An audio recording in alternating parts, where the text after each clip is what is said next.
Interview part 4 আমরা শুরু করছি। এই ইন্টারভিউ পার্ট, এই পার্টটা আমাদের কাছে খুব ইম্পর্টেন্ট। কেননা এর মধ্যে সংবিধানের কিছু কোশ্চেনস আছে। তো আমরা কি কোশ্চেন করব সেটা একবার দেখে নিই। পুলিশের সর্বোচ্চ পদ কোনটি? পুলিশের বিভিন্ন উচ্চতর পদগুলোর নাম এবং ফুল ফর্ম। সংবিধান থেকে কিছু প্রশ্ন। এবার সংবিধান থেকে কি কি প্রশ্ন? মৌলিক অধিকার কতটি? আর্টিকেল 14 কি? আর্টিকেল 19 কোন স্বাধীনতা দেয়? আর্টিকেল 21 কি? আর্টিকেল 22 কি? আর্টিকেল 32 কেন গুরুত্বপূর্ণ? ডাইরেক্টিভ প্রিন্সিপাল কোথায় আছে? সংবিধানের ফান্ডামেন্টাল ডিউটিস কোথায় উল্লেখ আছে? সংবিধানের ইমার্জেন্সি কত প্রকার? ভারতের সেকুলার মানে কি? পুলিশ কোন তালিকায় পড়ে? এই যে স্টেট লিস্ট হয় না, state list, union list and concurrent list. ঠিক আছে? আর্টিকেল 15 কি? আর্টিকেল 17 কি? এবং আর্টিকেল 20 কি? ওকে, তারপরে আছে আর্টিকেল 21A। তো এই মানে কনস্টিটিউশনে এই কটা জিনিস দেখো, আমি আর্টিকেল স্পেসিফিক আমি বলেছি, আমি কিন্তু অন্যান্য কোনো আর্টিকেল বলিনি। আর্টিকেল 14, আর্টিকেল 19 এই ধরনের জিনিসগুলো কেন গুরুত্ব। দেখো, তোমাকে একটা সিম্পল জিনিস বলে দিই। তুমি অ্যাজ এ পুলিশ কনস্টেবল কি করবে? এসআই এর সাথে যাবে, কাউকে গ্রেপ্তার করে নিয়ে আসলে, গ্রেপ্তার করে আনার পর তাকে তুমি সেখানকার থানার কয়েদিতে তুমি ভরে রাখলে, সেখান থেকে সকালবেলা নিয়ে যাবে তুমি মেডিকেল করাতে, হসপিটালে। সেখান থেকে মেডিকেল করালে, মেডিকেল করে সেখান থেকে নিয়ে গেলে কোর্টে। কোর্ট বলল যে তুমি এটা হেফাজতে রাখো, তাহলে হেফাজত। যদি বলো জেল হেফাজত, তাহলে জেল হেফাজত। যদি বলো জামিন হয়ে গেল, তাহলে জামিন হয়ে গেল। তাহলে এই কাজটা তোমাকে করতে গেলে তুমি যেই ব্যক্তিকে গ্রেপ্তার করছো তার কাছে কি আর্টিকেল 19 ছিল?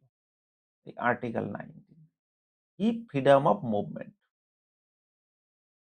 ফ্রিডম অফ মুভমেন্ট মানে সে যেখানে খুশি যেতে পারে। তুমি কি করলে? তাকে গ্রেপ্তার করলে। গ্রেপ্তার করার ফলে তাকে, তার কি ফ্রিডম অফ মুভমেন্ট তুমি হরণ করে নিলে। তাহলে ফ্রিডম অফ মুভমেন্ট হরণ করলো কে? স্টেট করলো, মানে তুমি অ্যাজ এ পুলিশ স্টেট করলে। তুমি যখনই হরণ করলে, তাহলে পাবলিকের করছো। তাহলে এই যে পাবলিকের হরণ করছো, এই বিষয়ে, এই যে ফান্ডামেন্টাল রাইট তুমি সংবিধান তার কেড়ে নিলে, কেন কেড়ে নিলে? তোমাকে তার যুক্তি দিতে হবে। এইবার ধরো এই ব্যক্তি কাউকে না কাউকে মার্ডার করেছে, মানে অ্যাকচুয়ালি এই অপরাধ করেছে। সে কারোর জীবন, রাইট টু লাইফ, বেঁচে থাকার যে অধিকার, 21, ঠিক আছে, এই 21, তাহলে এই রাইট টু লাইফকে সে কেড়ে নিয়েছিল, তার জন্য তুমি কি করলে? গেলে এই লোকটাকে গ্রেফতার করে নিলে।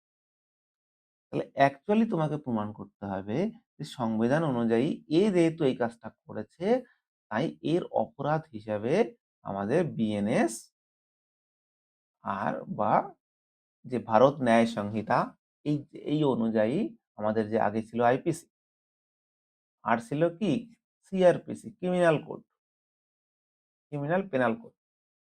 তো সেই সেই তার ভেতরে যে ধারা অনুযায়ী আছে, সাজার প্রাবধান আছে, সেই অনুযায়ী কোর্টে কেস চলবে। তো এইটা অ্যাকচুয়ালি তোমার কাজ। তার মানে তুমি কি সংবিধান, যে তার যে অধিকার সংবিধানে দেওয়া, তাকে তুমি হরণ করছো, তার জন্য তোমাকে প্রমাণ করতে হচ্ছে। This is the fact. তাহলে পরে আমাকে এই সংবিধান সম্পর্কে জানা খুব দরকার। ঠিক আছে? তাহলে আমরা পর পর করে দেখে নিই, চলো। প্রথম কোশ্চেন, পুলিশের সর্বোচ্চ পদ কোনটি? আমরা জানি ডিজিপি, তাই না? Director general of police. ঠিক আছে? পসিবল কাউন্টার কোশ্চেন কি হতে পারে? ডিজিপি কোন ক্যাডারের অফিসার? উত্তর হবে আইপিএস অফিসার। ডিজিপির প্রধান দায়িত্ব কি? এটা সবাই জানো যে পুরো রাজ্যের কিন্তু আইন শৃঙ্খলা বজায় রাখা। একটি জেলার সর্বোচ্চ পুলিশ পদ কোনটি? যেমন সুপারিনটেনডেন্ট অফ পুলিশ। একটি থানায় ইনচার্জ কে থাকে? এটা কোশ্চেন হতে পারে। দেখো, তোমার তখন উত্তর কি হবে? থানায় ওসি হতে পারে বা আইসি হতে পারে। ওসি মানে অফিসার ইনচার্জ, আইসি মানে হলো ইন্সপেক্টর ইনচার্জ। খুব বেশি সংখ্যক আইসি না থাকায় যেগুলো বড় বড় থানা, সেগুলোকে একটু আইসি দেওয়ার চেষ্টা করা হয়, আর যেগুলো একটু ছোটখাটো সেগুলোতে ওসি দিয়ে চালানো হয়। ঠিক আছে? তো তোমার জেলার বর্তমান সুপারিনটেনডেন্ট অফ পুলিশ। এটা পুলিশের নাম কি? এটা তুমি ভেরি, ভেরি ইম্পোর্টেন্ট। এই জিনিসটা আমি যখন এক্সাইজের সাব ইন্সপেক্টরের পরীক্ষা দিতে যাই, তখন আমাকে এই পুলিশের জন্য জিজ্ঞাসা করা হয়েছিল যে, "তোমার এলাকার যে থানা আছে, সেই থানায় কি ওসি আছে না আইসি আছে?" আমি বলেছিলাম, "ওসি আছে।" "ওসি নাম কি?" তখন আমি তার নাম বলেছিলাম। ঠিক আছে? পুলিশের বিভিন্ন উচ্চতর পদগুলোর নাম এবং ফুল ফর্ম। তাহলে পুলিশের বিভিন্ন উচ্চতর পদগুলোর নাম ও ফুল ফর্ম। তো পুলিশের পদমর্যাদা হায়ারার্কি গুলো দেখে আমরা ঠিক করব। দেখো, সর্বোচ্চ পদ, এবার আমরা উপর থেকে শুরু করছি, ডিজিপি থেকে। DGP, director general of police. ADGP, additional director general of police. মানে যেমন দেখো না, ডিএম থাকে, এডিএম থাকে, district magistrate, additional district magistrate. IGP, মানে আইজি বলে আর কি, inspector general of police. DIG, deputy inspector general of police, মানে আইজির এটা ডেপুটি। যেমন দেখবে ডব্লিউবিসিএস দিয়ে মানুষ হয় কি ডিএসপি। এই এসপি হলো সুপারিনটেন্ডেন্ট অফ পুলিশ, আর এটা হলো deputy. SP, superintendent of police. Additional SP, additional superintendent of police. DYSP বা SDPO, deputy sub superintendent of police বা sub divisional police officer. Inspector, SI, sub inspector. তো এইখানে যেটা দেখলে, তার নিচে আর একটা আসে 10, এখানে হলো এএসআই, অ্যাসিস্ট্যান্ট সাব ইন্সপেক্টর। আর তারপরে কিন্তু কনস্টেবল, হেড কনস্টেবল গুলো এগুলো বাদ দাও। এদের যে র্যাঙ্ক গুলো সেগুলো এখানে আছে দেখো। এই যেমন আন্ডার ট্রেনিং এ কি থাকে, আইপিএস। তারপরে অ্যাডিশনাল সুপারিনটেন্ডেন্ট অফ, এটা থাকলে অশোক চক্র চলে আসে একটা, স্টারের সাথে অশোক চক্র হলে সুপারিনটেন্ডেন্ট অফ পুলিশ। বাকি এই যে ডিজিপি, তারপরেই হেড কনস্টেবল, সিনিয়র কনস্টেবল, এগুলো থাকে না, এখনকার সময় উঠেই গেছে প্রায়। কনস্টেবল, তারপরে assistant sub inspector, sub inspector, inspector, এভাবে চলতে থাকে। ঠিক আছে? এগুলো হলো আইপিএস ক্যাডার, আর এগুলো হলো তোমার স্টেট পুলিশ ক্যাডার। সংবিধান থেকে কিছু প্রশ্ন। মৌলিক কর্তব্য, মৌলিক অধিকার, ধারা, জরুরি অবস্থা, এই সম্পর্কে জেনে নিতে হবে। ফলো আপ কোশ্চেন হিসাবে মোট 25টি কোশ্চেন করতে পারে, তার কিছু কোশ্চেন আমরা এখন পড়ছি। মৌলিক অধিকার কতটি? মৌলিক অধিকার কটা? আমাদের মৌলিক অধিকার হলো 6টা। ঠিক আছে? আর্টিকেল 12 থেকে আর্টিকেল 35। দেখো, একটা কনস্টেবলের ছেলেকে কোশ্চেন করেছিল, সে বলেছিল, তোমার কোন সাবজেক্টটা ভালো লাগে? তো সেখানে বলেছিল, স্যার আমার পলিটিক্যাল সায়েন্সটা ভালো লাগে। তার সাবজেক্টও ছিল। তো বলেছে, আচ্ছা বলো তো, যে ফান্ডামেন্টাল রাইট কত থেকে কত? এবার ও বলে দিয়েছিল 12 থেকে স্যার 35। এবার ও এক্সপেক্ট করেছিল যে ও মুখস্থ করে গেছিল 14 থেকে 35 এর মধ্যে, কারণ 12 আর 13 কেউ পড়ে না। এইবার কোশ্চেনে জিজ্ঞাসা করে দিয়েছে, এবার প্রথম দিকে যে ইন্টারভিউ ছিল, যে আচ্ছা বলো তো, এই যে তুমি বললে 12 থেকে 35 পর্যন্ত ফান্ডামেন্টাল রাইট আছে, তাহলে 12 আর 13 তে কি আছে?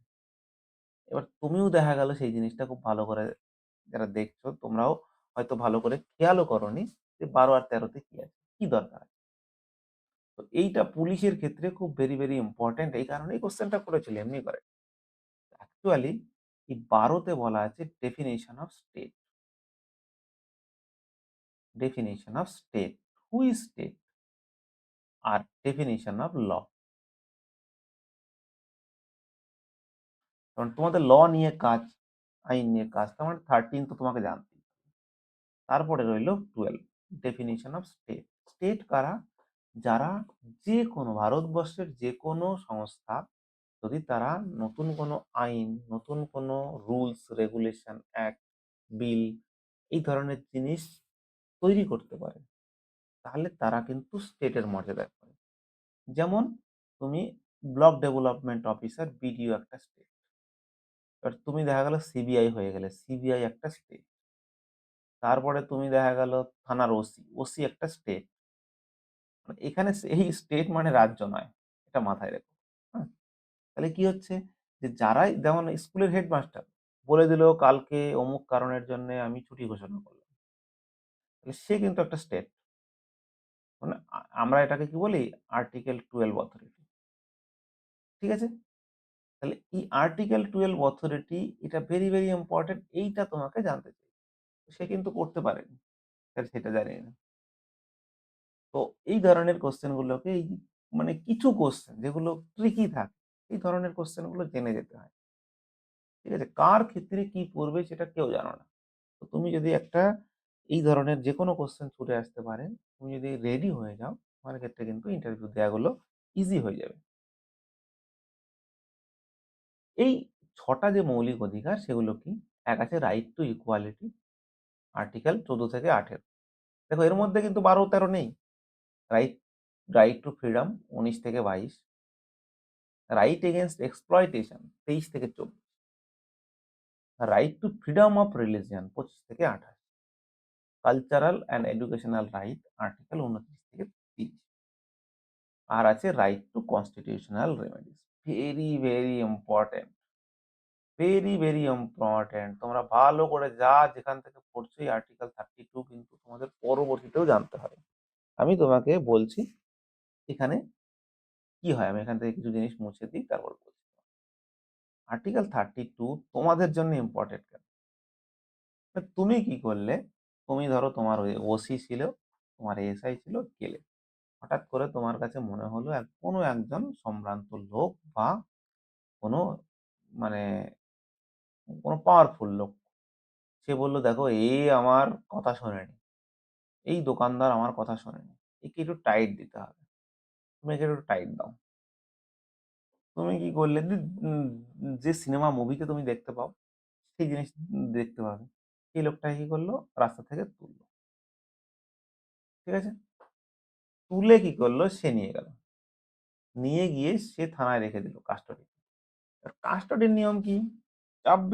24 আওয়ার্স এর মধ্যে তোমাকে কোর্টে পেশ করতে হবে। এবার এ কি করলো? কোর্টের যে নিয়ম, সে নিয়ম মেনে করলোই না। সে দিনের পর দিন রেখে দিল এবং ওখানে মারধর করতে শুরু করল। তো এই লোকের যে ফ্যামিলি তাকে তো খুঁজে পাচ্ছে না। সে তখন হাইকোর্টে চলে যাবে বা এর এর নিচের কোর্টেও হতে পারে।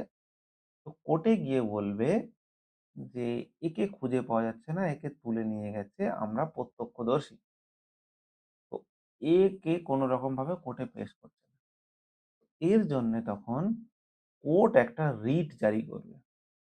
রিট পিটিশন নাম শুনে থাকবে।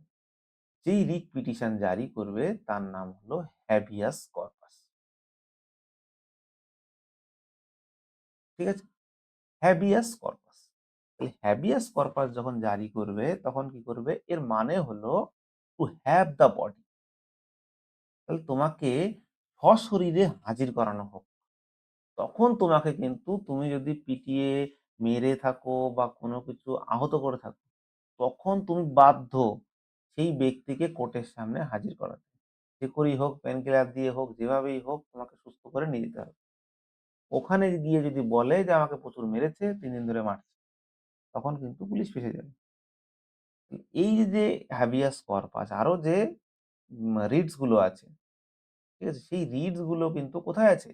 Right two constitutional remedy 32। এটা কাদের জন্য আছে? এটা আছে ফর পাবলিক বা জনগণদের জন্য। ঠিক আছে? তো এই হলো আমাদের মৌলিক অধিকার। এরপরে কি আসছে? ফলো আপ কোয়েশ্চেন হতে পারে। কোন মৌলিক অধিকার সবচেয়ে গুরুত্বপূর্ণ কেন? এইটা তোমাকে কোয়েশ্চেন করতে পারে। এইটা যেমন অনেকেও কোয়েশ্চেন করে যে কোন মৌলিক অধিকারটা তোমার মনে হয়েছে সবচেয়ে সবচেয়ে বেশি গুরুত্বপূর্ণ? এগুলো এই ধরনের কোয়েশ্চেনস আমরা কেন করছি? কেননা যেকোনো একটা কারোর না কারোর এই কোয়েশ্চেন গুলো পড়েছে এবং এই কোয়েশ্চেন গুলো পুলিশ যারা বসে তাদের কাছে এটা ফেভারিট কোয়েশ্চেন। এবং এখান থেকে কাউন্টার কোয়েশ্চেন করে, সেখান থেকেই কোয়েশ্চেন ইন্টারভিউ যদি তুমি ঠিকঠাক দিতে পারো সেখানেই ইন্টারভিউ শেষ হয়ে যায়। ঠিক আছে? তো এটা হলো যেমন অনেকে দেয় আর্টিকেল ১৯, অনেকে দেয় আর্টিকেল ২১। যেমন আমার নিজেরও মনে হয় যে আর্টিকেল ২১ টা খুব গুরুত্বপূর্ণ। কারণ right to life and personal liberty এর মধ্যে বহু কিছু ঢুকে আছে। তুমি যদি এই রাইট টু লাইফ সম্পর্কে এই আর্টিকেল ২১ কে পড়তে যাও তোমার বহু পড়তে হবে। মানে অ্যাকচুয়ালি ভেতরে যদি ঢুকতে চাও। জীবনের অধিকার। ঠিক আছে? কারণ তুমি যদি গ্রেপ্তার করে নিয়ে যাও, গ্রেপ্তার করে নিয়ে যাওয়ার পর তুমি মারধর করলে বা অনেক সময় কাস্টোডিয়াল ডেথ হয়ে যায়।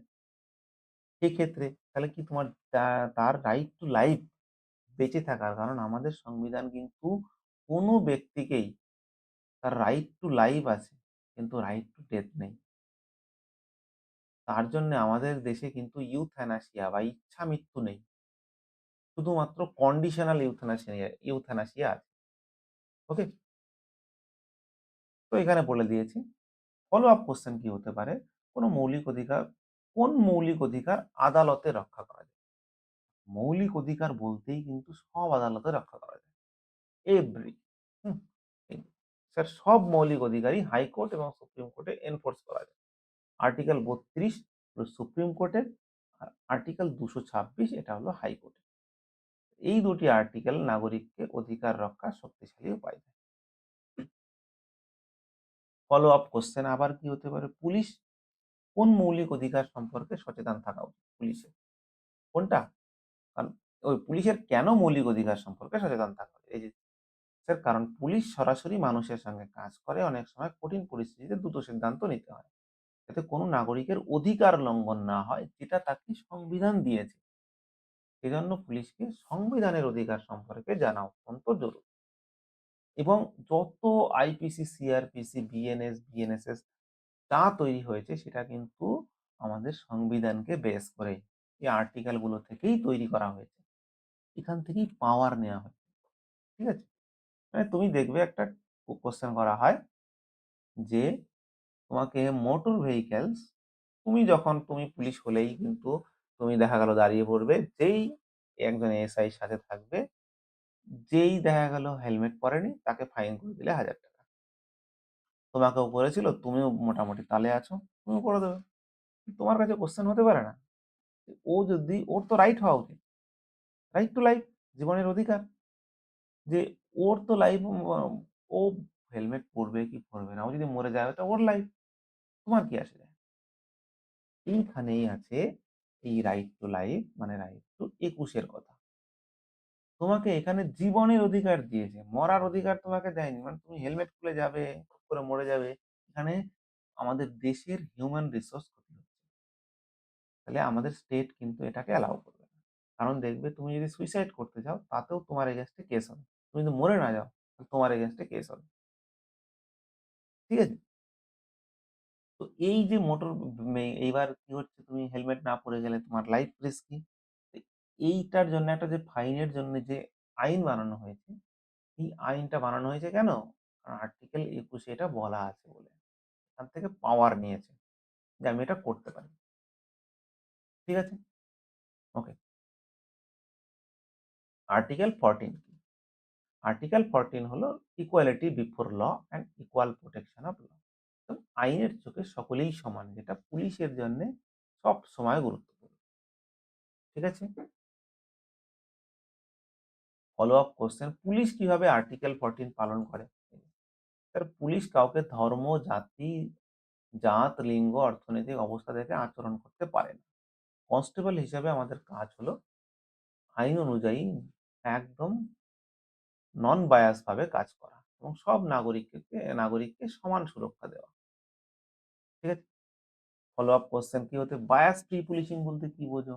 বায়াস ফ্রি মানে পুরো এই নিরপেক্ষভাবে পুলিশিং বলতে কি বোঝো? স্যার, বায়াস ফ্রি বলতে এমন আচরণ যেখানে কোনো পক্ষপাত বা ব্যক্তিগত মতামত, আবেগ, জাতি, ধর্মের ভিত্তিতে সিদ্ধান্ত না নিয়ে সম্পূর্ণ নিরপেক্ষভাবে আইন অনুযায়ী কাজ করা হয়। তারপরে কি আছে, যদি মানে কোনো প্রভাবশালী ব্যক্তি বিশেষ সুবিধা চাইতে আসে তখন কি করবে? স্যার, ১ম কথা তুমি একটা জিনিস মাথায় রাখবে। তুমি সবসময় বলবে, "স্যার, আমি অ্যাজ এ কনস্টেবল আমি সবসময় উপরের যারা হায়ার অফিসিয়াল আছে আমার তাদের মানে কথা মতো আমি চলব এবং তাদের অনুযায়ী আচরণ করতে হবে। আমার কাছে মনে হয়।" এবার তোমাকে এই অ্যান্সারটা দিতে বলতে চাইবে কেন বলো তো? ধরো তুমি কনস্টেবল থেকে কিছুদিন পরে তুমি এএসআই হয়ে গেলে বা এসআই হয়ে গেলে। তারপর তুমি কি করবে? বলছে তখন আমি বললাম, "আমি নিয়ম মাফিক তার সঙ্গে আচরণ করব। পরিষ্কারভাবে জানাবো যে সবকিছু আইন অনুযায়ী হবে। প্রয়োজনে আইসি, ওসির কাছে বিষয়টি জানাবো।" ঠিক আছে? আর্টিকেল ১৯ কোন স্বাধীনতা দেয়?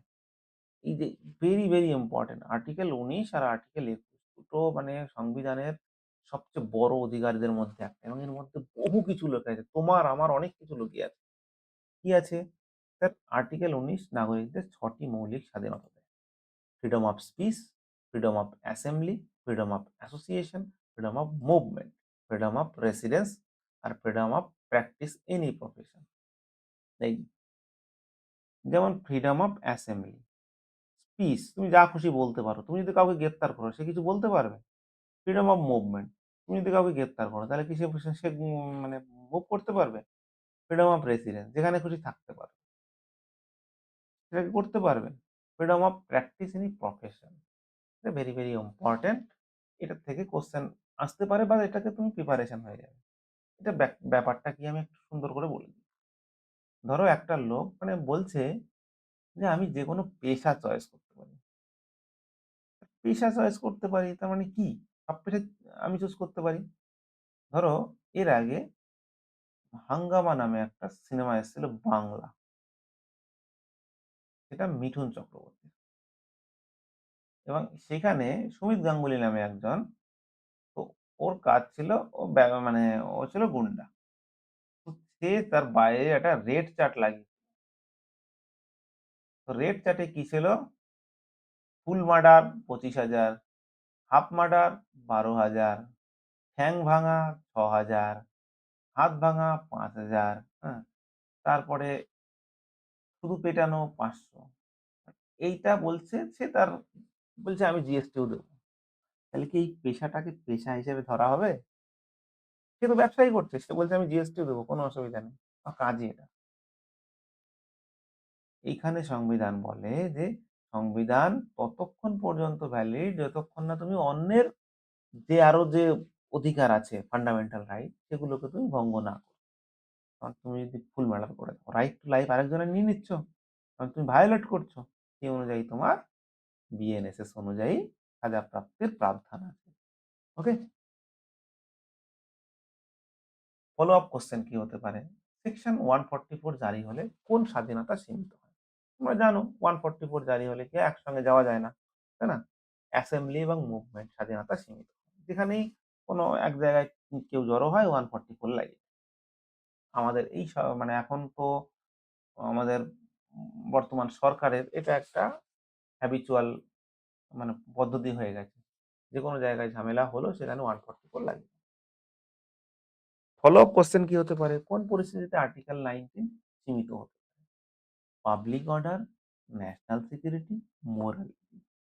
এই ৩ টে ভেরি, ভেরি ইম্পোর্টেন্ট। বা স্টেটের যদি সিকিউরিটি বা এই স্টেট বলতে রাজ্য না। স্টেট মানে স্টেট বডি। সেটা একটা স্কুলও হতে পারে, সেটা হাইকোর্টও হতে পারে, থানাও হতে পারে। সরকার এই স্বাধীনতা ব্যবহার সীমিত করতে পারে। তারপরে উৎসবের সময় জনসমাগম বেড়ে গেলে পুলিশ কিভাবে এই অধিকার বজায় রাখে? ঠিক আছে? উত্তর স্যার ভিড় নিয়ন্ত্রণ, নিরাপত্তা নিশ্চিত করা, আইন শৃঙ্খলা বজায় রাখার মাধ্যমে আর্টিকেল 19 অনুযায়ী মানুষকে শান্তিপূর্ণ উৎসবে অংশগ্রহণ করতে সাহায্য করে। আর্টিকেল 21 কি? এর আগেই বলা হয়েছে right to life and personal liberty. ঠিক আছে? অর্থাৎ কোনো ব্যক্তির জীবন বা স্বাধীনতা আইন ছাড়া কেউ কেড়ে নিতে পারে না। স্বাধীনতা আইন ছাড়া কেউ কেড়ে নিতে পারে না।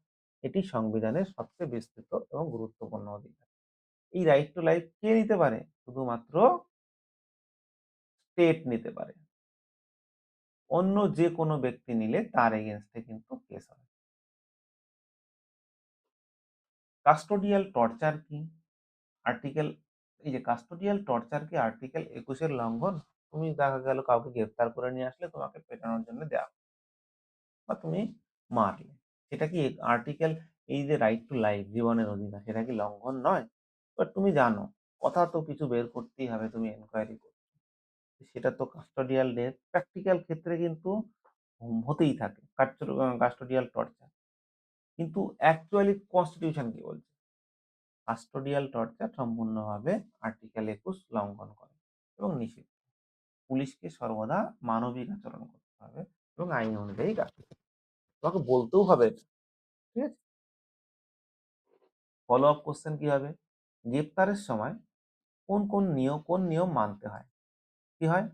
উত্তর স্যার অ্যারেস্ট মেমো তৈরি করা। তুমি ১ম কথা এই ধরনের কোয়েশ্চেন আসলে বলবে, "স্যার এই বিষয়ে পুলিশ সম্পর্কে আমার পরিচিত কেউ পাইনি। সে বিষয়ে আমি ঠিক জানি না।"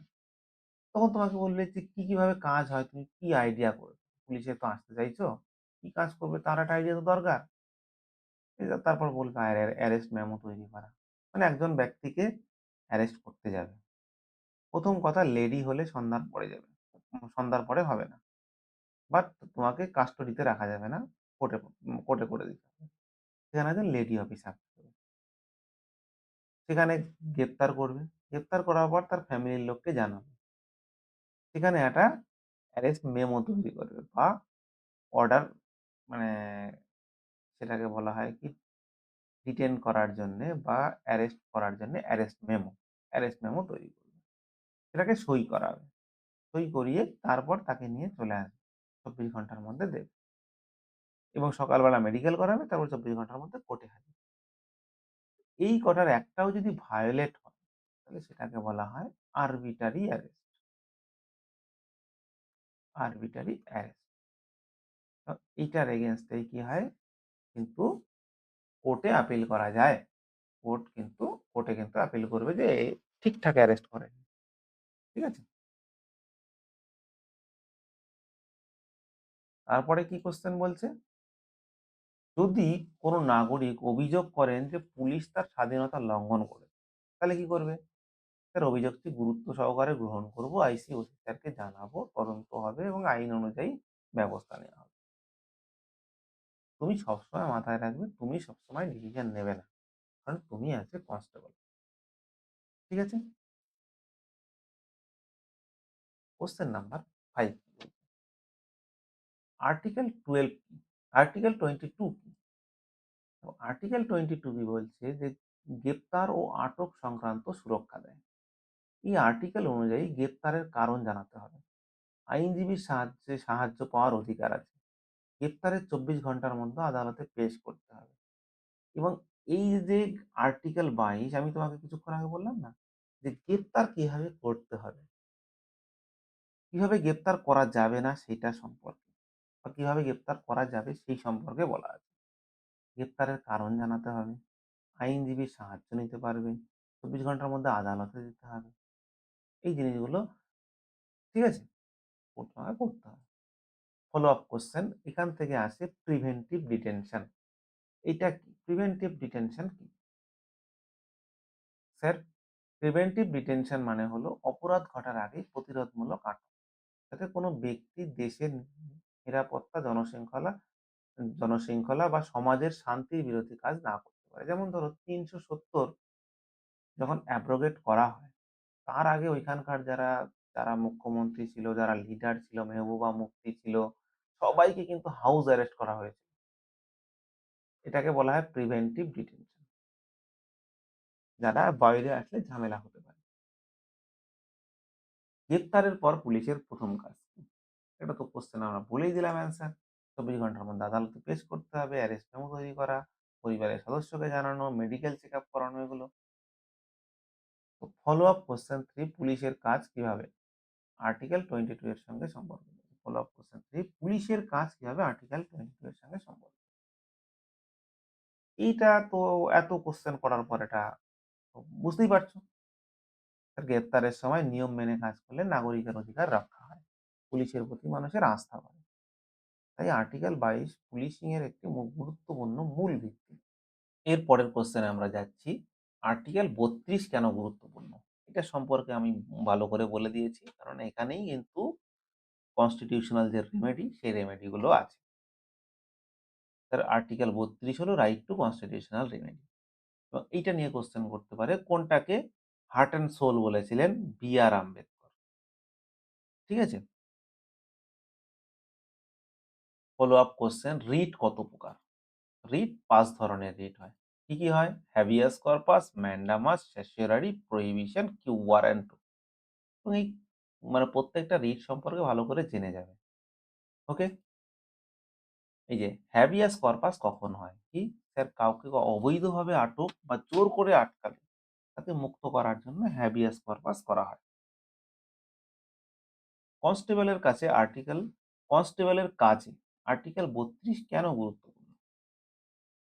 হুম, স্যার কারণ পুলিশকে সবসময় এমনভাবে গ্রেপ্তার বা তদন্ত করতে হয় যাতে নাগরিক কখনোই অবৈধ আটক বলে অভিযোগ করতে না পারে।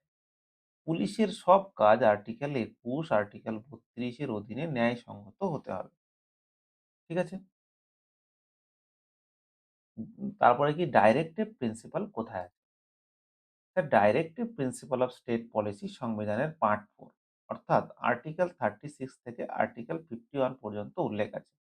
এগুলো সরকারের যে নীতি নির্ধারণের দিক নির্দেশ করে। ওকে? ডাইরেক্টিভ প্রিন্সিপাল এনফোর্সেবল নয় কেন? কারণ এটা সংবিধানে বলা আছে এটা একটা নীতি নির্দেশনা মাত্র। ঠিক আছে? কারণ এটা দিক নির্দেশনা। কারণ এখানে দেখবে যে ডিপিএসপি তে মানে যখন তৈরি হয়েছিল সংবিধান তখনই কিন্তু লেখা ছিল শিক্ষার অধিকারের কথা। ভারতবর্ষের প্রত্যেক নাগরিকের শিক্ষার অধিকার আছে। কিন্তু সেই সময়তে কি হলো আমাদের কাছে কিন্তু অত ফান্ড ছিল না। কারণ 1951 থেকে প্রায় 56 বলতে পারো 65 পর্যন্ত আমরা কি করতাম পিএল 48 এর মাধ্যমে পাবলিক ল 48 480 এর মাধ্যমে আমরা কিন্তু গম আনতাম কোথা থেকে? ইউএস থেকে। যে গম এখন আমরা বাইরে পাঠাই। যতক্ষণ পর্যন্ত না আমাদের গ্রিন রেভলিউশন এসেছে। তো সেই সময় এইগুলোই আমরা আনতাম। তাহলে আমাদের কাছে পয়সাই ছিল না আনার মতো। মানে ধার দেনা করে আনতাম আমরা। তো সেক্ষেত্রে আমাদের এডুকেশন কি করে দেয়া সম্ভব? তাই সরকার এই জিনিসগুলোকে তখন রেখে দিয়েছে ডিপিএসপি। যে যখনই আমাদের আর্থিকভাবে সফল হব, তখন আমরা এটাকে ফান্ডামেন্টাল রাইট করব। তার জন্যে কিন্তু শিক্ষার অধিকার এখন ফান্ডামেন্টাল রাইট হিসেবে চলে এসেছে। ঠিক আছে? পুলিশের কাজে কোন, কোন ডিপিএসপি সাহায্য করে? পুলিশের কাজে গুরুত্ব পাওয়া ডিপিএসপি গুলো হলো ইকুয়াল জাস্টিস, সবার জন্য সমান ন্যায় বিচার, পাবলিক হেলথ, জনস্বাস্থ্যের সুরক্ষা, ঠিক আছে? ওয়েলফেয়ার স্টেট মানে রাষ্ট্র মানুষের কল্যাণের জন্য কাজ করবে। এই নীতিগুলো পুলিশ জনকল্যাণমূলক ও ন্যায়সঙ্গত আচরণ করতে সাহায্য করে। ফলো আপ কোশ্চেন 3, ডিপিএসপি কি আইন শৃঙ্খলা রক্ষায় কোনোভাবে সাহায্য করে? হ্যাঁ, ডিপিএসপি রাষ্ট্রকে এমন নীতি নিতে উৎসাহ দেয় যে দারিদ্র্য কমে, সামাজিক ন্যায় বিচার বাড়ে। এগুলো কি হয়? অপরাধ এবং অপরাধ বোধ এই দুটোকেই ডিক্রিজ করে। তো সেক্ষেত্রে পুলিশের ক্ষেত্রে আইন শৃঙ্খলা মানে ঠিক রাখতে সাহায্য করে পরোক্ষভাবে। সংবিধানের ফান্ডামেন্টাল ডিউটিস কোথায় উল্লেখ আছে?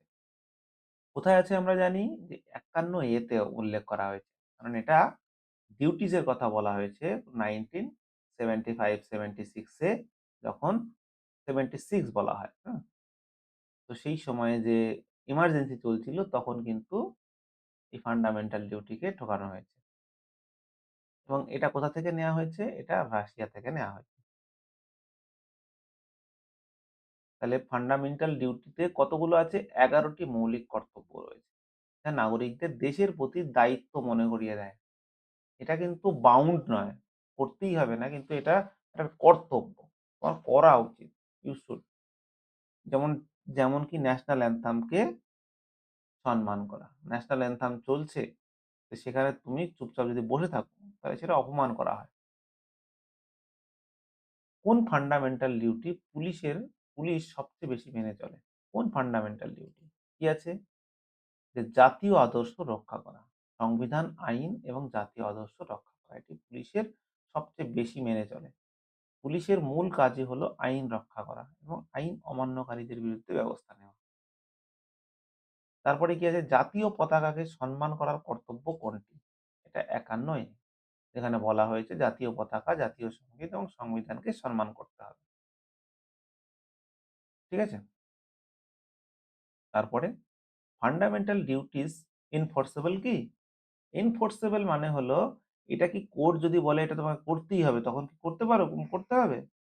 তখন বলবে না, এনফোর্সেবল নয়। কারণ যেমনভাবে ডিপিএসপি এটা কোর্ট দ্বারা এনফোর্সেবল নয়। কিন্তু ফান্ডামেন্টাল ডিউটি কিন্তু ফান্ডামেন্টাল রাইট কিন্তু এটা কিন্তু কোর্ট দ্বারা এনফোর্সেবল। ঠিক আছে?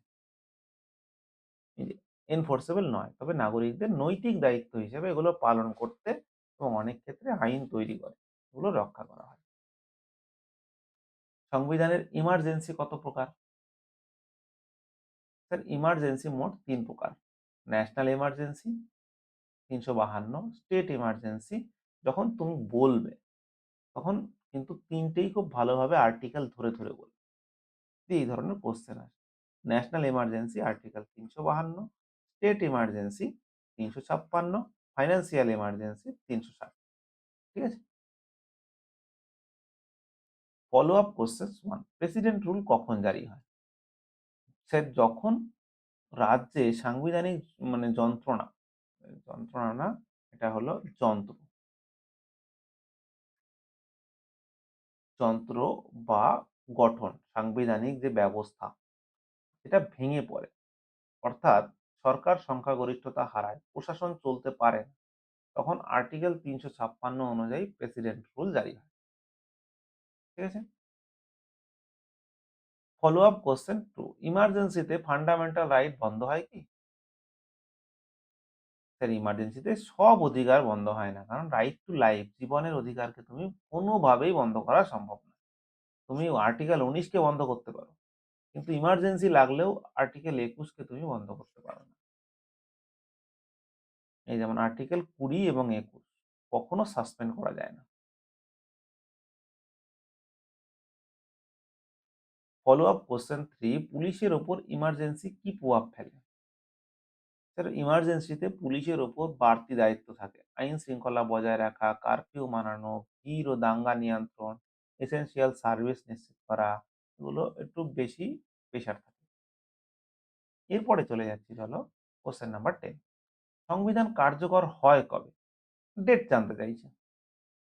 স্যার ভারতীয় সংবিধান ২৬শে জানুয়ারি ১৯৫০ সালে কার্যকর। এই দিনটি আমরা রিপাবলিক ডে হিসেবে উদযাপন করি। ঠিক আছে? সংবিধান গ্রহণ কবে করা হয়? এটা ২৬শে নভেম্বর 1949। কারণ এই ডেটটা কেন করা হয়েছিল? কারণ এটা লাহোর অধিবেশনের পরে কিন্তু এই সময়ে আমরা ট্রাই কালার তুলেছিলাম ফার্স্ট, হ্যাঁ? এবং আমরা স্বাধীন মানে ঘোষণা করেছিলাম এবং ১৯৩০ এ এটা আমরা ১ম বার পালনও করেছিলাম। তো তার জন্যে এইটাকে একটা মেমোরেবল ডে হিসেবে ধরা হয়। কেন ২৬শে জানুয়ারি তারিখটি বেছে নেওয়া হয়? এই যে ১৯৩০ সালে পূর্ণ স্বরাজ ডে স্মরণে ২৬শে জানুয়ারি বেছে নেওয়া হয়। এটাকে পালন করা হয়েছিল ২৬শে জানুয়ারি 1930 পূর্ণ স্বরাজের দাবি কখন হয়? লাহোর অধিবেশনে 1929। ঠিক আছে? সংবিধান কার্যকর হওয়ার পর পুলিশের ভূমিকা কিভাবে বদলায়? তা সংবিধান কার্যকর হওয়ার পরে পুলিশ সুস্পষ্টভাবে স্টেট লিস্টে পড়ে। মানে স্টেট সাবজেক্ট। মানে যেমন ধরো এ আমাদের দেশের মধ্যে কোন, কোন জিনিস কে, কে দেখবে? এই বিষয়ে ৩ টে লিস্ট বানানো হয়েছে। এই লিস্টের নাম কি? একটা হলো স্টেট লিস্ট, একটা ইউনিয়ন লিস্ট, আর একটা কনকারেন্ট লিস্ট। এটা আয়ারল্যান্ড থেকে নেয়া হয়েছে। হুম? তো স্টেট লিস্টের মধ্যে পড়ে ল্যান্ড। মানে জমি, যদি তোমাকে জমি সেন্ট্রাল গভর্নমেন্টকেও বিএসএফ ও যদি জমি নিতে চায় তাহলে কিন্তু স্টেটের কাছ থেকে নিতে হবে। কারণ land is a state subject. Police এটাও কিন্তু স্টেট সাবজেক্ট। ঠিক আছে? এই জিনিসগুলো কিন্তু স্টেট সাবজেক্ট। তারপরে হলো যেমন ভাবে ধরো ফরেন অ্যাফেয়ার্স। এটা কি? এটা হলো ইউনিয়ন লিস্টে, ফরেন অ্যাফেয়ার্স। তারপরে ধরো ফরেন সিকিউরিটি, মানে ধরো অ্যাটমিক এনার্জি, ঠিক আছে? তারপরে দেখা গেল গ্রিড সিস্টেম, ওকে? যেগুলো রেলওয়ে, এগুলো হলো ইউনিয়ন লিস্টে আছে। কনকারেন্ট লিস্টে কি আছে? ধরো এডুকেশন। এডুকেশন কি হয়? সেন্ট্রালেও অনেক স্কুল কলেজ আছে, স্টেটেরও অনেক স্কুল কলেজ আছে। দু দুজনই কিন্তু ভালোভাবে খেয়াল রাখে। তার জন্যে এটা কনকারেন্ট লিস্টে আছে। ওকে? এক্সাম্পল আকারে বলে দিলাম। ভারত সেকুলার মানে কি? তার মানে কি ভারতের নিজস্ব রাষ্ট্র কোনো ধর্মকে বিশেষ সুবিধা দেয় না। রাষ্ট্র কোনো ধর্মকে দেয় না। এটা মানে রাষ্ট্রের মধ্যে লোকের ধর্ম আছে এবং সংখ্যাগুরু, সংখ্যালঘু সবই আছে। সব ধর্মকে সমান সম্মান এবং স্বাধীনতা দেয়। নাগরিক যে কোনো ধর্ম পালন করতে বা না করতে স্বাধীন। আর্টিকেল ২৫ কি বলে? আর্টিকেল ২৫ কি বলে? যে ধর্মীয় স্বাধীনতা দেয়। ধর্ম পালন, প্রচার, প্রসার করার। এখনকার সময় তো বর্তমানে ধর্ম নিয়ে প্রচুর পরিমাণ সমস্যা তৈরি হচ্ছে। যেকোনো জায়গায় দাঙ্গা হাঙ্গামা বেঁধেই যাচ্ছে। কে কিভাবে কাকে মানে মানে কার ধর্মগ্রন্থকে কি বলে দিল, কার কোনো পবিত্র কোনো বুককে কি কিছু বলে দিল, সেটা নিয়ে তার এগেইনস্ট এ কেস তৈরি হয়। এটা এটা হ্যান্ডেল করে কারা? মানে গ্রাউন্ড লেভেলে কারা হ্যান্ডেল করে? পুলিশ হ্যান্ডেল করে। ঠিক আছে? তবে এটি পাবলিক অর্ডার, মোরালিটি ও হেলথের সরকার। Follow up question 2, religious procession চললে পুলিশের ভূমিকা। পুলিশের কাজ কি? রুট ফিক্সিং করে পরিষ্কার পথ নির্ধারণ করা, ভিড় নিয়ন্ত্রণ করা, দুই সম্প্রদায়ের মধ্যে কোনো উত্তেজনা না বাড়ে তা নিশ্চিত করা, জরুরি পরিস্থিতিতে দ্রুত ব্যবস্থা নেওয়া। সবটাই পাবলিক অর্ডার বজায় রেখে। ফলো আপ কোশ্চেন 3 কি হতে পারে? ধর্মীয় সংঘর্ষে কনস্টেবল কিভাবে নিরপেক্ষ থাকবে?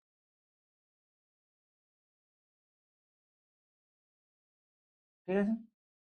তাহলে কি হচ্ছে? কনস্টেবল প্রথম কাজ হলো আইন মানা এবং মানানো। তিনি ধর্ম দেখে নয়, ঘটনার গুরুত্ব অনুযায়ী নিরপেক্ষ ব্যবস্থা নেন। এটি তার সেকুলার পুলিশিং এবং পুলিশ সবসময় এই অর্ডার, তার যে ঊর্ধ্বতন কর্তৃপক্ষ তাদের অর্ডার পালন করবে এবং সেটা কি করবে? যে সেটার যে মোরালিটিটাও সে দেখবে। এমন কোনো কাজ করতে বলল যেটা কিনা মানে আইন বিরুদ্ধ, সেটা কিন্তু তখন প্রতিবাদ করতে পারে। তারপরে কোশ্চেন নাম্বার 12, মানে পুলিশ কোন তালিকায় পড়ে? আমি বললাম পুলিশ হলো স্টেট লিস্টে। ঠিক আছে? তাহলে কেন্দ্র কি, তাহলে কেন্দ্র কি কখনো হস্তক্ষেপ করতে পারে? যদি স্টেট লিস্টে পড়ে পুলিশ, তাহলে পুলিশের নিয়ন্ত্রণ মূলত রাজ্য সরকারের হাতে। কেন্দ্র কি কখনো হস্তক্ষেপ করতে পারে? হ্যাঁ, চরম পরিস্থিতিতে পারে। যেমন আর্টিকেল ৩৫৫ অনুযায়ী কেন্দ্রের দায়িত্ব রাজ্যের ল অ্যান্ড অর্ডার বজায় রাখতে সাহায্য করা। গুরুতর দাঙ্গা, সন্ত্রাসবাদী হামলা বা কনস্টিটিউশনাল ব্রেকডাউন হলে কিন্তু সেন্ট্রাল ফোর্স নেমে যায় এবং সেটা কার নির্দেশে কাজ করে? তখন রাজ্যপালের।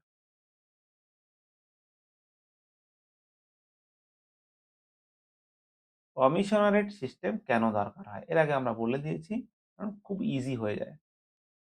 খুব দ্রুত, কারণ শহরে কি হয়? প্রচুর লোকজন একই জায়গায় অল্প জায়গার মধ্যে থাকে। এই প্রসিডিওর করতে গেলে খুব সমস্যা দাঁড়িয়ে যায়। হুম? এই যে কমিশনারেট সিস্টেমে কমিশনারের হাতে এক্সিকিউটিভ পাওয়ার থাকে। Search warrant, arrest warrant, arms licence, এগুলো সব একেবারেই থাকে। দেখবে আর্মস লাইসেন্স যেগুলো আছে ব্লকের ক্ষেত্রে, গ্রামে বাড়ি হলে এটা কিন্তু ব্লক অফিসে হয় আর্মস লাইসেন্স। হ্যাঁ? ফলো আপ কোশ্চেন কি হতে পারে? কনস্টেবল হিসাবে হায়ারার্কি কিভাবে মানবে? কি আছে? Sir, constable primary level post. Constable সর্বদা ওসি, আইসি, এসআই, ইন্সপেক্টর বা হায়ার অফিসিয়ালের নির্দেশ মেনে কাজ করবে। এটি পুলিশ শৃঙ্খলার মূল ভিত্তি। একে বলা হয় হলো হায়ারার্কি মেইনটেইন। ঠিক আছে?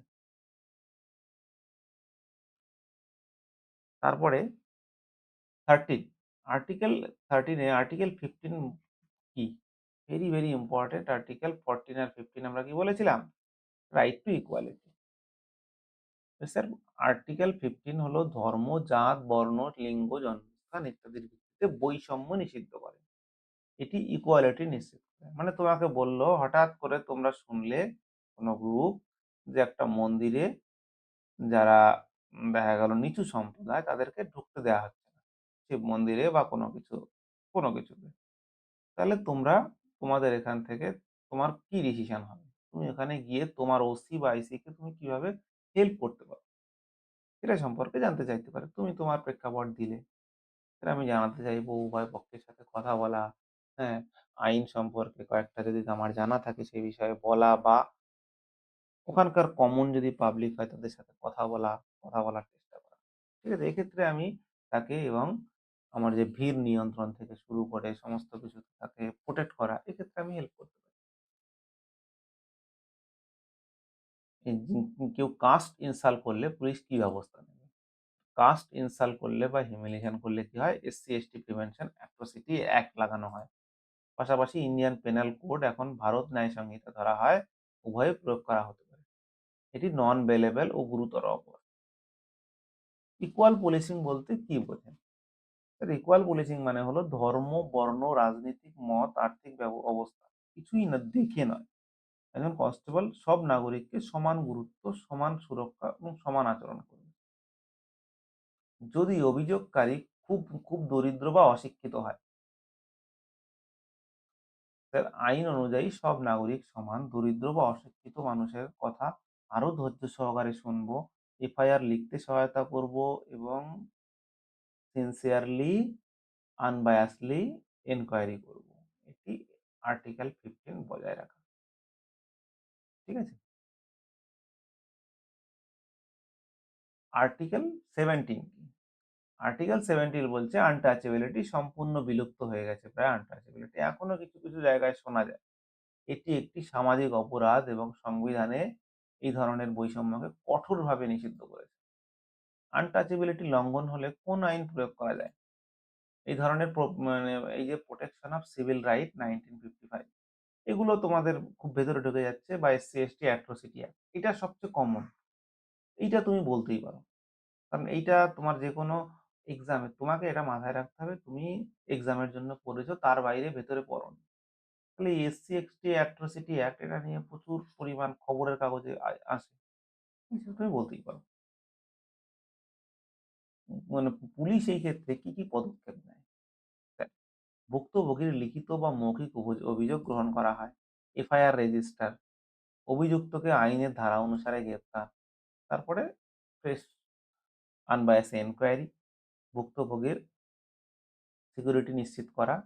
এটা হলো পুলিশের মূল ভূমিকা।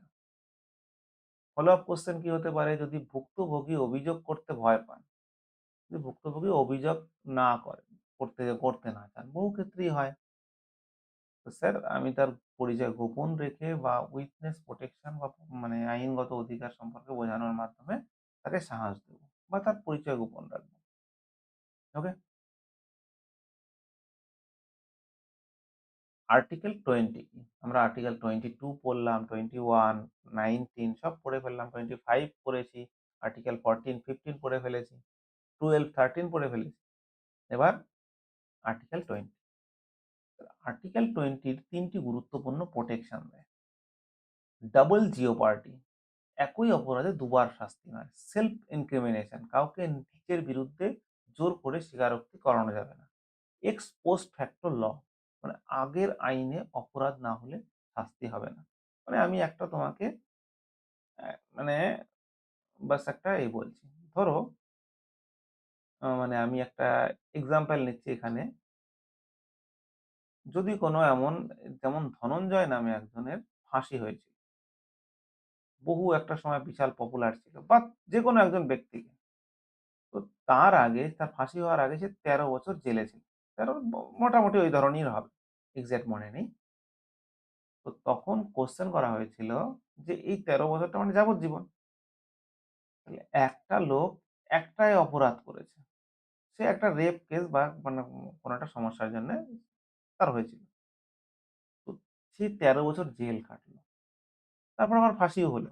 তাহলে এটা তো ডাবল সাজা হয়ে গেল না? This is called double jeopardy. মানে তুমি একই কাজের জন্যে, একটা অপরাধের জন্যে তুমি দুবার তাকে সাজা দিতে পারো না। ঠিক আছে? একই অপরাধে দুবার শাস্তি। সেলফ ইনক্রিমিনেশন মানে এইটা হলো মানে আমাদের পলিটিক্যাল যে লিডার আছে তাদের কাছে এখন খুব, খুব মানে খুব পপুলার। ধরো আমি তোমাকে বলে দিচ্ছি, ধরো এখান থেকেই মানে আমাদের গভর্নমেন্টের থেকে ধরো সাপোজ আমি বললাম এখান থেকে একজন যেকোনো একজন নেতার নাম নিলাম। নেতার নাম নিলাম আমি এখান থেকে হোম মিনিস্টার ধরো অমিত শাহ। তো তার বিরুদ্ধে এবার তাকে গ্রেপ্তার করলো সিবিআই। তার হাতেই আছে যদিও সিবিআই, ঠিক আছে? যে যেই হোক। তো বলো তুমি কি অর্ডার দিয়েছিলে? বলো, তুমি বলো যে তুমি এই অপরাধ করেছো। তুমিই অর্ডার দিয়েছো এখানে দাঙ্গা বাঁধানোর জন্য। তখন ও বলবে আমি কিছু জানি না। আমার কিছু মনে নেই। আমি এগুলো বলতে পারব না। আমি এগুলো বলার জন্যে আমি আমি কিন্তু মানে বাউন্ড নই। কারণ আমি এখানে কি বলেছে সংবিধান আর্টিকেল ২০ আমি নিজের বিরুদ্ধে আমি অধিকার দেব না। তোমার যদি ক্ষমতা থাকে তুমি প্রমাণ করো। তুমি আমাকে দিয়ে বলানোর কি দরকার? তুমি তুমি প্রমাণ করো। তুমি ডকুমেন্টস, এভিডেন্স সবার কাছ থেকে সাক্ষী নাও। তারপরে করো। তুমি যদি আমার কাছ থেকে যদি শুনবে তাহলে কি করে হবে? তাই না? তো এই জিনিসটায় যেমন পি. চিদাম্বরম। পি. চিদাম্বরম মানে অনেক রকম ঘোটালায় যুক্ত ছিল। তাকে যখন সিবিআইরা জিজ্ঞাসা করে, "তুমি আপনি এইটার মধ্যে ছিলেন?" বলছে, "আমার মনে নেই। আমার এই।" সে কিন্তু একদম টপ লেভেলের লয়ার। ঠিক আছে? আমি ঠিক বলতে পারব না। আমার ঠিক খেয়াল নেই। বহুদিন হয়ে গেছে আমার মনে নেই। তো তার বিরুদ্ধে তাকে আর কিছু বলানোই যাচ্ছে না। এই কারণে বেঁচে যায়। তারপরে আছে এক্স পোস্ট ফ্যাক্টো ল। মানে তুমি দেখা গেল আজকে একজন যদি হাফ মার্ডার কেউ করে, এরকম ভাবে বলছি তোমাদের মনে রাখার জন্য, তার ১২ বছরের সাজা, শাস্তি। বা তোমাকে বলল যে রেপ কেসের এখন যা আসামি ছিল 2025 এ তার ১৫ বছরের জেল। এবার সে ২০১২ তে একটা রেপ কেসে একজন আসামি ধরো এ সিং, আনোয়ার সিং ধরো সাপোজ। তাহলে সে ২০১২ সালে করেছে। ২০২৬ সালে তার মানে সে ১৫ বছরের সাজা পাবে। ২০২৬ সালে একটা ল বানালো যে যেকোনো অপরাধী যারাই হবে তারা কিন্তু রেপ কেসের ক্ষেত্রে তারা ফাঁসি হবে। তো যদি ফাঁসি হয় তাহলে কি ২০২৬ সালে তারপরে যখন কেসটা ফাইনাল হবে তাহলে কি তার ফাঁসি হবে? তার ফাঁসি হবে না। কারণ এক্স পোস্ট ফ্যাক্টো ল। কারণ এই পোস্টটা এই ২০২৬ এ যদি কেউ করে ওই ডেট টাইমটা পাস করার পর, তারপরে তার ফাঁসি হবে। তার আগে নয়। ওকে? এটা হলো আর্টিকেল 20। এবার ফলো আপ কোয়েশ্চেন কি হতে পারে? জোর করে কনফেশন নেওয়া কি আইনসঙ্গত? কনফেশন মানে এই যে বলতে চাইছিলাম স্বীকারোক্তি নেওয়া। না স্যার, পুলিশ জোর করে কনফেশন নিতে পারে না। এটি আর্টিকেল এই যে ২০-৩, ঠিক আছে? ২০-২ মানে ২ লঙ্ঘন স্বীকারোক্তি শুধুমাত্র আদালতের সামনে স্বেচ্ছায় হলে গ্রহণযোগ্য হবে। একই অপরাধে দুবার শাস্তি হয়? স্যার হয় না। এটি ডাবল জিওপার্ডি প্রিন্সিপাল। থানায় জিজ্ঞাসাবাদকালে পুলিশ কিভাবে আইন মেনে চলে? স্যার, কোনো ফিজিক্যাল টর্চার নয়। ঠিক আছে? যাই হোক হুম, মানে এগুলো বলতে হবে। এখন কিছু করার নেই। এটা তো পসিবল নয়। এখন তোমাদের কিছু করার নেই। জোর করে স্বীকারোক্তি নয়। প্রশ্ন জিজ্ঞাসায় হিউম্যান ডিগনিটি বজায় রাখা। ঠিক আছে? তোমরা তো যে সিনেমাগুলো দেখতে পাও সেখানে দেখতেই পাও কিভাবে হয়। আর এগুলো স্ট্রিক্টলি ফলো করতে হবে। ওকে? তারপরে আর্টিকেল 16। আর্টিকেল 16 এর আর্টিকেল ২১ এ কি বলছে? ২১ তো জানলাম রাইট টু লাইফ। এখানে বলছে ৬ থেকে ১৪ বছর বয়সী প্রতিটি শিশুর বিনামূল্যে বাধ্যতামূলক শিক্ষার অধিকার রয়েছে। রাষ্ট্রকে এই শিক্ষা নিশ্চিত করতে হবে। ৬ থেকে ১৪ বছর। শিশু শ্রম দেখলে পুলিশ কি করে বা কি করবে? স্যার, চাইল্ড লেবার এই চাইল্ড লেবারের যে অ্যাক্ট আছে সেটা প্রয়োগ করতে হবে এবং শিশু উদ্ধার করে চাইল্ড লাইন বা চাইল্ড ওয়েলফেয়ার কমিটিতে পাঠানো হবে বা চাইল্ড হোমে পাঠানো হবে। মালিককে মালিক বা এক্সপ্লয়টারের বিরুদ্ধে এফআইআর করবে বা এটাই আইনসঙ্গত পদক্ষেপ। যদি এখানে যেমন মিসিং চাইল্ড হলে রিপোর্ট কিভাবে করবে বা রিপোর্ট হলে কি করবে? সঙ্গে, সঙ্গে 0 এফআইআর রেজিস্টার করবে। আমরা এর পরে জানবো 0 এফআইআর আমরা আলাদা করে একটা কোয়েশ্চেন আছে।